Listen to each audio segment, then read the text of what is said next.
Koze nitwa Senior Superintendent of Police Guard Ntakirutimana, abanshinzwe ikoranabuhanga mu ishami rya police rishinzwe impushya ibizamini n'impushya byo gutwara ibinyabiziga. Nkuko mwabibonye iki kigo ni ikigo cyaje kigamije kunoza imitangire ya serivisi ku bantu bifuza gukora ibizamini ndetse no guhabwa impushya byo gutwara ibinyabiziga. Kikaba ari ikigo cyifashisha ikoranabuhanga mu gutanga iyo serivisi. Nkuko mwabibonye rero, haba ari abakora ku bizamini by'impushya z'agateganyo, ku mpushya za burundu, haba mu kibuga, haba no mu muhanda, mwabonye ko ibizamini bikoreshwa byose hifashishijwe ikoranabuhanga. Ikoranabuhanga uburyo rikoze navuga ko riri mu byiciro bitandukanye. Hari icyiciro cya mbere cyo kubanza kwandika abakandida bashaka gukora ibizamini. Hari icyiciro cyo kureba ko abakandida biyandikishije bakagera hano gukora aribo imyirondoro yabo ariyo. None hakurikiraho n'ikoranabuhanga rishinzwe gukoresha ibizamini. Iryo koranabuhanga naryo riri mu bice bibiri. Twavuga ko hari ikoranabuhanga riri mu kibuga gikorerwamo ibizamini, aho dufite sensa ziri mu kibuga. Izo sensa zikavugana n'irindi koranabuhanga naryo riri mu binyabiziga bikorerwamo ibizamini. Hanyuma iryo koranabuhanga iryo mu kibuga n'iryo mu modoka bimaze kuvugana, bireba icyo umukandida yakoze, bikohereza amakuru mu cyumba gishinzwe gukontorora ikorwa ry'ibizamini. Ni ubwo buryo navuga ko iryo koranabuhanga ririmo. Hanyuma iyo tugiye rero hanze mu gukoresha ibizamini byo mu muhanda, naho twinjira mu rindi koranabuhanga riri mu modoka rikontorora uko ibizamini bikorwa, ariko tukanifashisha ikoranabuhanga rya GPS kugira ngo tugende dukurikirana aho imodoka igeze, ndetse bibashe no guhuzwa neza n'ibyapa biri ku uwo muhanda, kugira ngo amabwiriza atangwa n'iryo koranabuhanga ataza kuba busanya n'ibyapa biri ku uwo muhanda. Ikigo kije kiyongera ku bindi bibuga cyangwa se izindi site zakorerwagaho ibizamini.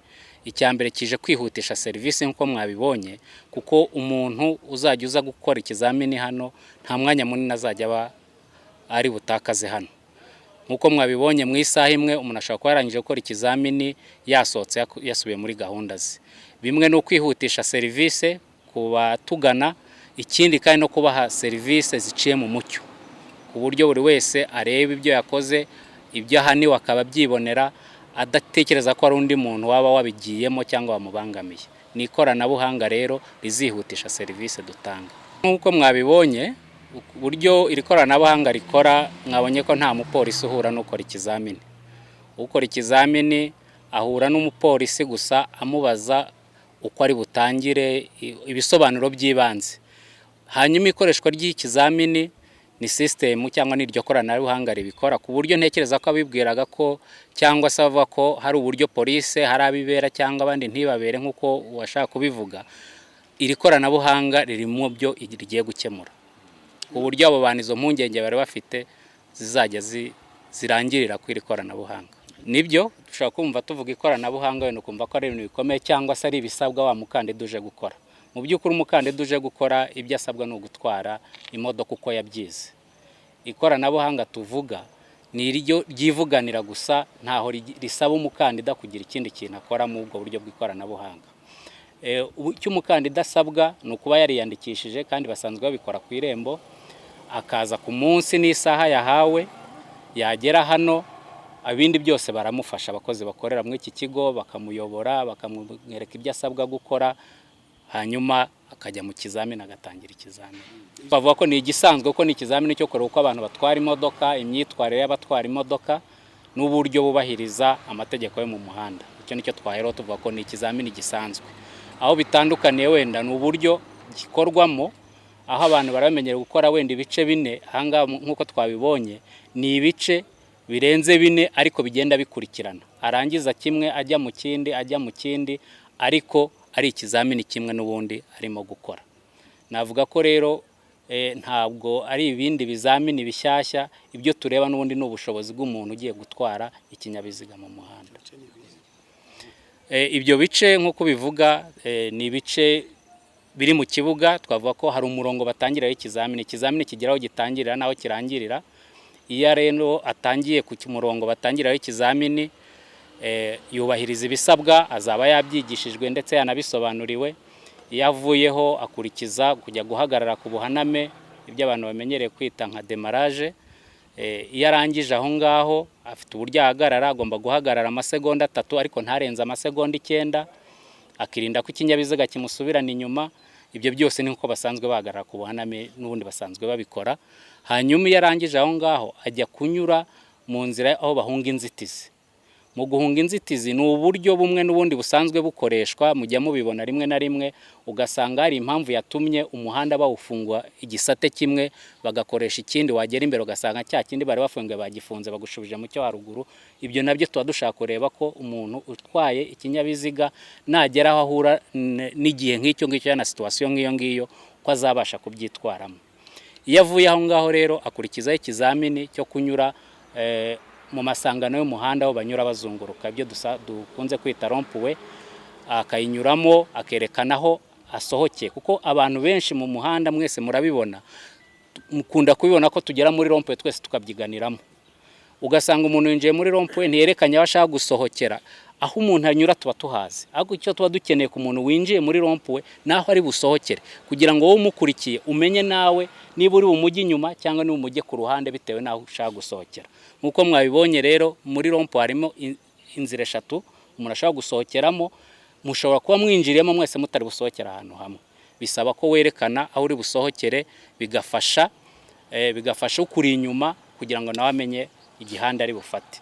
Ikindi nkuko mubizi bisaba ko ugiye kwinjira mu masangano y'umuhanda banyura bazunguruka arabanza akareka ikinyabiziga cyamutanzemo kigatambuka. Iyo agisanzemo ikindi kikirimo gishobora kugira ikibazo nawe kikamuteza ikibazo kikamubangamira ku rugendo yari afite. Ni byiza ko ategereza ko avamo. Iyo avuye aho ngaho rero tujya ku kindi kizami cyo guparika ku ruhande, uburyo bahagarara ku ruhande rw'umuhanda. Nakirangije kugikora arongera akajya gukora ikizamini cy'uburyo bahagarara basubira inyuma, nk'ibyo dukunze kuvuga guhagarara muri garage cyangwa uburyo baparika mu igaraje wawe winjira ujya guparika mu rupangu cyangwa mu rugo iwawe. Noneho wavamo aho ngaho ukaza gukora ikindi kizamini nanone cyo kureba uburyo uhindura vitesse. Hariho amabwiriza y'uburyo icyo kizamini gikorwa, bashaka kureba ko umuntu ukora icyo kizamini azi kubahiriza ese vitesse ijyana n'umuvuduko ungana gute. Ibyo nibyo tuba dushaka kureba. Ibyo rero iyo birangije arongera akagaruka aho umurongo usoreza ikizamini uri. Ariko hagati aho hari n'ikindi tubasha kureba, ese iyo umuntu utwaye ikinyabiziga atunguwe ari mu muhanda ahagarara gute, amenyesha abandi bayobozi b'ibinyabiziga gute, kugira ngo nabo ibyo yirinze bo bataza kubigwamo. Niyo mpamvu mwabonye araho atungurwa agahagarara agahita acana amatara ndangacyerekezo icyarimwe, kugira ngo amenyeshe ab'inyuma ko hari ikibazo kibaye imbere nabo babashe kwitonda. Iyo avuyeho rero niho agaruka ku murongo usoza ikizamini cyo mu kibuga, akaba aragishoje, yaba yagitsinze agakomeza mu kizamini cyo mu muhanda. Ugiye gukora ikizamini atangira ikizamini afite amanota 100. Amanota mbese tuba twumva ko yarize, imodoka arayizi, waje kwerekana ubumenyi bwe. Niyo mpamvu tumuha amanota yose ahwanye n'ubumenyi yakabaye afite nk'umuntu uje gutwara cyangwa gukora ikizamini cyo gutwara ikinyabiziga. Hanyuma iyo agize ikibazo cyangwa akagira twabirantega dukeya dutuma amanota agabanuka, ikoranabuhanga rirabimwereka. Ariko nanone tuba twamubwiye ko agomba kwirinda ko amanota yamugabanukana cyane akajya munsi ya 80, kuko gutsinda ikizamini ni 80 kuzamura. Bivuze ko ashobora gukora udukosa dutoya dutwara amanota makeya, ariko n'ubundi agatsinda ikizamini. Nibyo amanota bayabona kuko muri iryo koranabuhanga riri mu modoka hariho icyo nakwita nk'isakaza mashusho cyangwa se ikintu kimwereka ko amanota yariho, abayareba ndetse n'ikosa akoze ababibona ko amanota avuyeho. Agakosa gato gakorwa hangahe, ikosa rinini nangahe? Biraterwa, gusa icyo twavuga kugira tujye ku manota n'uko angana, twavuga ko hari amakosa ushobora gukora ugakomeza ikizamini, hari n'amakosa ushobora gukora ugahita uvanwa mu kizamini.